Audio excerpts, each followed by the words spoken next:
नमस्कार, CNBC आवाज़ Motilal Oswal studio में फिर स्वागत है आपका। और आप देख रहे हैं पहला सौदा। और SGX निफ्टी बता रहा है कि खाया पिया कुछ नहीं, गिलास थोड़ा बारह आना। और इतना बिल्डअप सब कुछ किया कि बहुत इंपॉर्टेंट दिन।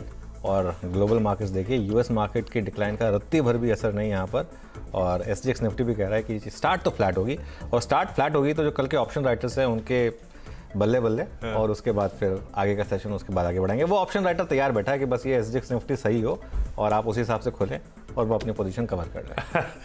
चलिए भाई, ये कहानी है। और यूएस के फ्यूचर्स अब आधा % ऊपर वीरू, तो तस्वीर थोड़ी सी बदलती हुई। अब कल के पेन से उभर रहा है यूएस का बाजार, ऐसे इंडिकेशंस। जी हाँ।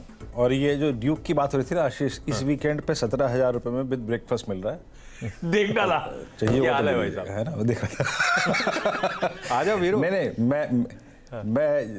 है आ जाओ, देखते हैं, चलिए देखते हैं। मैं एक बार मैं बुकिंग करा रहा था ना, मैं एक बार बुकिंग करा रहा था तो लोनावाला के लिए, तो ये अपीयर हुआ था, तो मैंने इसको ही प्रीफर किया था। लेकिन अभी जो मैं रूम रेंट देख रहा हूँ इस वीकेंड का, 17,000 विद ब्रेकफास्ट ओनली। आ जाइए वीरू, आ जाइए। अब ब्रेकफास्ट की बात हुई, चलिए देखते हैं अप्रैल में देखते हैं कुछ एक क्योंकि आप लोगों को यहाँ उत्तराखंड लाना तो बहुत मुश्किल है, मैंने तो हाथ खड़े कर दिए, तो मैं ही वहाँ आऊँगा। ठीक है, वो ट्रैवल बहुत हो जाता है वहाँ उत्तराखंड। प्रॉब्लम ये है कि वो ट्रैवल बहुत होता है। यहाँ क्या है, लोनावाला 1.5 घंटे में पहुँच जाते हैं आप, और सुबह सुबह निकले तो, और वहाँ पे 6-7 घंटे तो मिनिमम लगेंगे, और ज़्यादा भी लग सकता है। हाँ, ये बात तो है, खैर चलिए अभी काम करते हैं, इस पर्यटन की बात से निकल के बाहर थोड़ा सा SGX निफ्टी और निफ्टी पर आते हैं। 17,165 करीब 13 अंकों पर, 18 अंकों पर सेंसेक्स, और स्ट्रेंथ कौन स्पॉन्सर कर रहा है पहले उसको देखते हैं।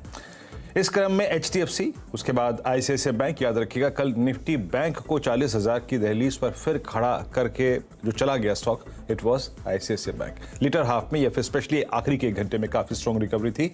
कैनफिन होम्स कल ये डे हाई की ट्रैजेक्टरी में हुआ था, कल इस पर हमने एक बहुत अच्छा ट्रेड लिया था सुबह भी और क्लोजिंग में भी। उसके बाद भारतीय एयरटेल, कमिंस इंडिया आज पुल बैक बोर्ड में। HCL टेक्नोलॉजीज IT स्पेस लगभग 0.5% ऊपर। M&M आज थोड़ी सी राहत यहाँ पर, और साथ ही साथ UPL, ट्रेंट, एक्सिस बैंक, कुछ कंपनी जो कि अच्छा कर रहे हैं। बैकफुट पे क्या है मिड कैप बैंकिंग स्पेस में, यहाँ पे आपका RBL, बजाज ऑटो, हीरो मोटो को आपने याद रखिएगा एक प्राइस हाइक लिया है, अप्रैल से 2% का प्राइस हाइक करेंगे। लेकिन अगर आप टू व्हीलर स्पेस को देखें तो यहाँ पर बजाज ऑटो बैकफुट पे है।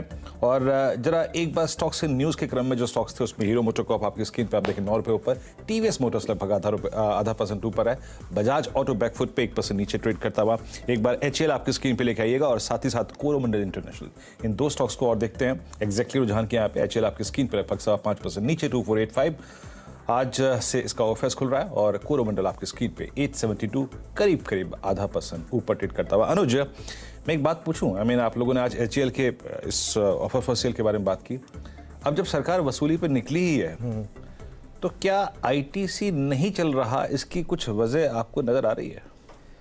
पॉसिबल है, लेकिन ITC नहीं चलने की एक जो रीज़न है वो ये जो मुझे सुनने में आया है वीरू, कि एक फंड है जिसके पास 15 करोड़ शेयर हैं, वो रिसेंटली अपनी काफ़ी इंडिया होल्डिंग्स बेच रहा है, और वो बेच रहा है। ये मुझे सुनने में आया है कि वो उसकी वजह से दबाव है ITC पर, क्योंकि उन्होंने 210 रुपये पे लिया था। 15 करोड़ शेयर उन्होंने 210 रुपये पे लिए थे। अब 370-80 का भाव चल रहा है, और 1 साल पहले लिए थे उन्होंने, 1-1.25 साल पहले। तो वो long term capital gains tax का भी फायदा मिल रहा है उनको। 15 करोड़ शेयर 210 में आपने लिए मान लीजिए, और 380 पर आपको बेचने को मिल रहे हैं। आप गिन लीजिए कितना प्रॉफिट में बैठे हैं वो इस समय, वो बेच रहे हैं।